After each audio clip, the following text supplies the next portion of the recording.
Welcome to Epic Mint Leaves, your channel for mind-blowing vegan recipes. High protein, high fiber, all natural, all healthy, soft and fudgy, super tasty protein bars made with chickpeas, but taste so good and they're so good for you. So hit the subscribe button and let's get started. First up, open a can of chickpeas. Drain,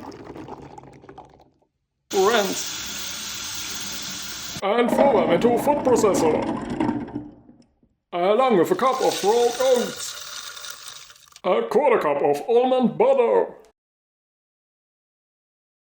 6 dates, and a quarter cup of cocoa powder.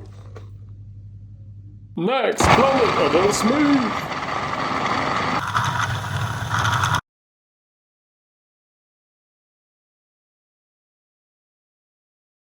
And press and roll it flat.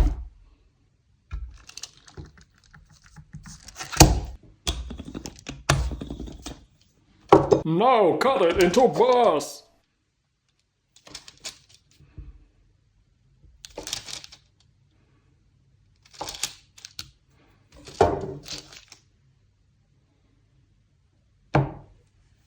You can store them in an airtight container in the fridge for about a week. And enjoy super tasty and super healthy protein bars! Thanks for watching.